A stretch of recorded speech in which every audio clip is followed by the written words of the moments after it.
Salut à tous, c'est nouveau, c'est le clash des favoris et pour, vous parler des favoris de la journée de dimanche, il y a 11 courses. Sachez qu'un favori sur 3 gagne sa course, 2 sur 3 terminent dans les 3, voire dans les 4. Donc on va essayer de démêler les chevaux comme on dit et pour, ce faire, j'ai à mes côtés, je suis heureux de l'avoir, Jérémy Lévy. Salut Jérémy! Bonjour Dominique, bonjour à tous. Bon, on a 11 courses, on n'a que de grands favoris dans ces épreuves-là. On va vous dire s'il faut les jouer ou éventuellement s'il faut les chercher midi à 14h, quoique pas forcément. On va commencer tout de suite avec la première. La première, c'est la première course du programme à midi pile. C'est le prix de Midland. C'est une course qui a réuni des juments âgés de 4 ans. 2700 mètres à parcourir et on a une favorite, c'est Joconde Sibé qui reste sur une victoire. Cela tombe bien, ce n'est pas le cas de toutes. Est-ce que c'est exact? Est-ce que c'est également ta favorite, Jérémy? Oui, tout à fait, hein. C'est une pouliche en retard de gain entraînée par la famille Baudouin. Elle a vraiment fait grosse impression, hein, la dernière fois, donc avant le coup, c'est le joli soleil du début de réunion. Bon, j'ai regardé. Oh, normalement, Joconde Sibé devrait vous permettre de vous remplir les poches dès la première. On garde. La deuxième, 12h35, c'est le prix Pro Patria. Là, on a des 5 ans au départ. On est sur le parcours des 2100 mètres avec départ à l'autostart. Le favori, c'est Is Magico Fort, le numéro 9. ouais, on a parlé de l'autostart, c'est le numéro 9. Est-ce que c'est tout de même le cheval pour vous qui va gagner la course? C'est la jument de classe du lot. Maintenant, elle reste sur une tentative un petit peu décevante du côté de Vincennes. On lui a laissé un petit break après. Elle n'a pas été revue depuis plus d'un mois. Mais on a certainement préparé cet objectif avec soin. Bon, moi je vous dirais non, parce que Charles Bijon, on sait qu'à Vincennes, c'est compliqué en ce moment. J'aime bien Inès de Faël, c'est le numéro 5, c'est la famille du Val d'Estaing. Théo Sulky, Thierry du Val d'Estaing, l'entraîneur. Et attention, Yvan Gica de Loup également, c'est le numéro 7 qui a un bon chrono sur le parcours. Ça vous va? Yvan Gica un petit peu moins, mais Inès de Faël avec le numéro 5, c'est une première chance. Peut-être rajouter dans vos jeux le numéro 2, Indiasi. Vous avez de quoi faire un Z4. Le prix Jacques Andrieux, c'est la troisième. Alors, c'est une course extrêmement compliquée. On est trop monté sur la longue distance de 2850 mètres. On a un rendement de distance pour les 3 gros numéros de la course. Et votre favori, le favori, c'est Dimo d'Ocagne. Oui, effectivement, Dimo d'Ocagne qui portera le dossard numéro 11. C'est un cheval qui est un tout petit peu déçu la dernière fois, mais il revient sur une longue distance. Il part en tête. C'est l'un des seuls chevaux à pouvoir aller de l'avant. Donc avant le coup, c'est un solide point d'appui. Moi, je ferai confiance à 2 chevaux qui rentrent 25 mètres. Chalimard de Guèze. Parce qu'on a préparé connu, ça, hein. bien évidemment, vous la connaissez. Et surtout... Clex Deschamps, peut-être. Clex Deschamps, c'est le plus riche de la course. Il est sur son parcours favori à Vincennes. Donc, normalement, on peut faire ces 3-là. Je pense que Dimo d'Ocagne sera battu. La quatrième, c'est le vrai démarrage de la réunion de Vincennes. Les 3 premières étaient des courses un peu matinales avec un démarrage à midi. Là, il sera 14h30. Quand les partants du prix des assurances Hipcover entreront en piste, ce sont des mâles âgés de 4 ans. On est sur la distance de 2700 mètres.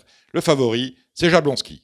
Oui, le numéro 13, un poulain de grande qualité qui a toujours été tenu en très haute estime par Jean-Michel Bazir et on voit son vrai visage durant ce meeting d'hiver. Il vient d'ailleurs de renouer de belle manière avec le succès et puis il sera bien sur 2700 mètres. Je pense que c'est un très solide favori. C'est le frère d'une autre bonne jument, Uwaga. Il porte d'ailleurs les mêmes couleurs que sa sœur aînée. Moi, je jouerai contre. Peut-être avec Je t'aime, qui a eu un parcours extrêmement heureux en dernier lieu. Il a réussi à se faufiler le long de la corde pour l'emporter. Pourquoi pas un coup de 2. Et attention à Jasmin Blanc, qui est entraîné et drivé par Emmanuel Allard et qui est capable de faire quelque chose également sur ce parcours qui va l'avantager. Oui, attention quand même au deuxième représentant de Jean-Michel Bazir, Jingle Dupont, le numéro 8, qui est un bon cheval et qui a lui aussi été préservé et qui a pas mal de qualité. En voilà 4 pour le prix d'un. Nous sommes déjà avec la 5e et c'est le premier groupe 1 de l'après-midi, le prix Ourasi qui réunit les meilleurs 4 ans du moment. Et attention, Just Gigolo, malheureusement, n'est pas de la partie. Le favori, ce sera donc Jazzy Perrine. Oui, elle a réalisé une magnifique rentrée dans le prix Charles Tiercelin. En ayant été protégée, on avait cette épreuve en ligne de mire et Eric Raffin l'a drivé en conséquence dernièrement. Je pense qu'elle est capable de renouer avec le succès. Écoutez, je vous suis sur cette histoire-là, même si la course est extrêmement ouverte, me semble-t-il. C'est un groupe 1, ça va être la guerre dans le peloton. Mais Jazzy Perrine, normalement, devrait s'en sortir avec Eric Raffin. J'aime bien Jacques Strix aussi, qui sera avantagé peut-être par le fait que cette course barde. Oui, effectivement, c'est un bon cheval, un cheval fiable.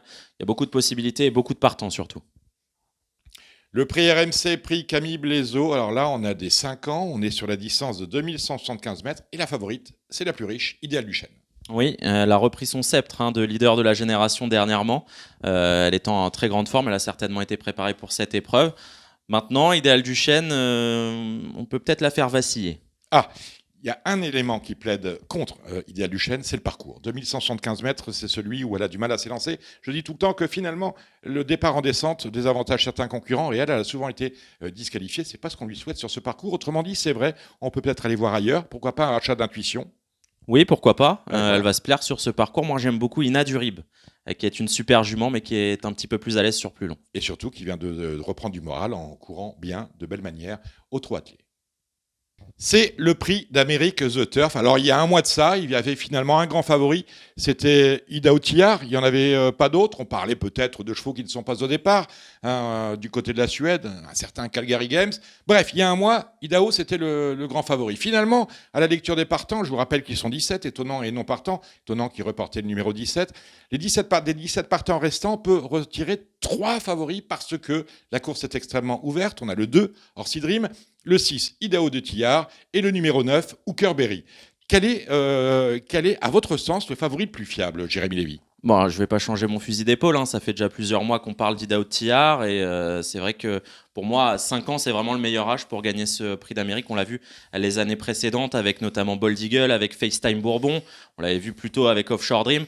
Je pense vraiment qu'il est dans la force de l'âge et qu'il arrive avec un petit peu de fraîcheur. On a parfaitement préparé son arrivée sur le prix d'Amérique avec la famille Duval d'Estaing qui n'a pas son pareil pour préparer les objectifs.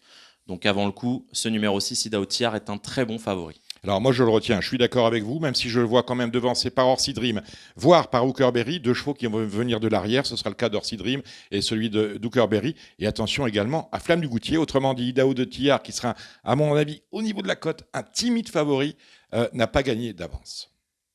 Allez les vieux, sur la distance de 2100 mètres avec le prix Hélène Johansson, là encore c'est une épreuve traditionnelle de la réunion dominicale du prix d'Amérique, avec un grand favori, c'est l'As Flower Ball. Oui, drivé par le patron, Jean-Michel Bazir, qui la connaît bien, qui vient de s'imposer dans un événement et qui est en très grande forme. Les 2100 mètres ne vont pas la déranger. Elle a en plus un bon numéro derrière la voiture. Il va juste falloir se sortir de ce piège de numéro 1. Le 1, c'est bien? C'est pas si mal. Avec JMB, bon, ça va aller. Qui peut la battre? Eh bien, peut-être vous me parliez d'Help Me Win, qui part dans son sillage, le numéro 10, pourquoi pas. Il y a d'autres concurrentes qui ont pas mal de qualité. Fashion Touch, le numéro 3, qui a les moyens, le numéro 4 d'ailleurs, qui a les moyens de bien faire. Et puis, d'autres concurrentes d'âge, Flya Kaluma, c'est un peu difficile pour elle en ce moment, mais elle évolue sur son meilleur parcours. Donc, il y a pas mal de possibilités dans cette épreuve. Ce sont des nouvelles courses, le prix Ourasi. Nous avons également le prix Bold Eagle. Le Ourasi était réservé aux 4 ans. Le Bold Eagle est réservé aux 5 ans. Le favori, c'est Instrumentaliste. On est sur la distance classique, celle du prix d'Amérique. On n'a pas vidé le prix d'Amérique pour autant. Mais là, on a franchement une très belle épreuve. Est-ce que Instrumentaliste va l'emporter? Il présente pas mal de garanties maintenant, il faut que ça se passe bien durant le parcours avec lui. C'est un cheval qui a besoin d'évoluer caché, de faire de préférence les 700 derniers mètres, raison pour laquelle je lui préfère le numéro 16, Inma Rosa, qui a été très malchanceuse tout au long de l'année, on va dire, et qui n'est pas bien rentrée non plus dans son meeting, mais elle est capable de très bien faire sur cette longue distance. Elle a été remarquée la dernière fois en retrait après une faute en début de parcours, et je pense qu'elle peut remettre les pendules à l'heure. Et ben là, pour le coup, je vais clasher et la favorite de la course et la vôtre, à savoir Instrumentaliste. J'aurai Inma Rosa, je vais voter Idil Speed avec Jean-Michel Bazir, parce qu'elle aussi sera avantagée par le parcours. Ça n'était pas le cas lors de ces 2 derniers parcours. Là, elle est déférée des 4. C'était très bien en dernier lieu. Elle va confirmer. Allez les vieux avec le Jean-René Goujon. Les vieux, ce sont les chevaux. On est sur un parcours de vitesse, 2100 mètres. Le favori, il faut aimer ça, c'est Bordeaux-S. Oui, Bordeaux-S, qui a en plus un bon numéro derrière les ailes de la voiture. Il s'est changé les idées sur la Riviera où il a survolé le prix de la Côte d'Azur. Il a tous les atouts dans son jeu. JMB a son sulky. Moi, j'aime beaucoup le numéro 7, Goéland Fort, qui a été très malchanceux le jour de sa rentrée. Et je pense qu'il peut remettre les pendules à l'heure. C'est un cheval qui est polyvalent et qui va également se plaire sur les 2100 de la grande piste. C'est un peu le prix d'Amérique des losers, parce qu'on a également Faubourg qui n'a rien montré dans le cornulier, alors que quand même, on pouvait attendre beaucoup mieux de sa prestation. Il est bien placé en tête. La marche est haute, mais pourquoi pas. La dernière du programme, il sera presque 19h, une course au trot monté qui fait partie du challenge Marolles-en-Brie Paris Turf. Au départ, nous avons donc des apprentis et la course est extrêmement ouverte. Le favori, c'est le 14, Filou d'Anjou. Oui, Filou d'Anjou qui vient d'échouer dans un quintet et qui l'aurait gagné très certainement, un événement qui semblait à sa portée. On revient sous la selle parce que l'engagement est très très bon. Marine Bedard le connaît parfaitement bien et à mon avis, il est capable de s'imposer. Vraiment, l'engagement retient l'attention. Je clash avec le numéro 11, Repas de Chenu qui vient de courir Le prix de Cornulier, si on suit la logique des courses, elle descend très nettement de catégorie. La dernière fois avec elle, on avait un peu mangé la feuille de match. Là, si ça se passe bien, elle peut clasher également, autant que je le fais, Filou d'Anjou. Merci d'avoir suivi le clash des favoris. Juste, on a parlé de 11 favoris. Jérémy, quel est vraiment celui pour lequel vous êtes le plus chaud, le plus confiant? On va être vite fixé, hein. En tout début de réunion, le 110 Joconde Sibé. On peut faire tapis. Alors moi, je viens de revoir la liste. Finalement, ça me plaît pas trop cette histoire-là. Et vous savez que je n'aime pas trop les favoris. Donc je vais jeter mon dévolu sur Jean-Michel Bazir, sur Idil Speed. Allez, on se retrouve très bientôt sur nos programmes, canalturf.com et également ici en Paris.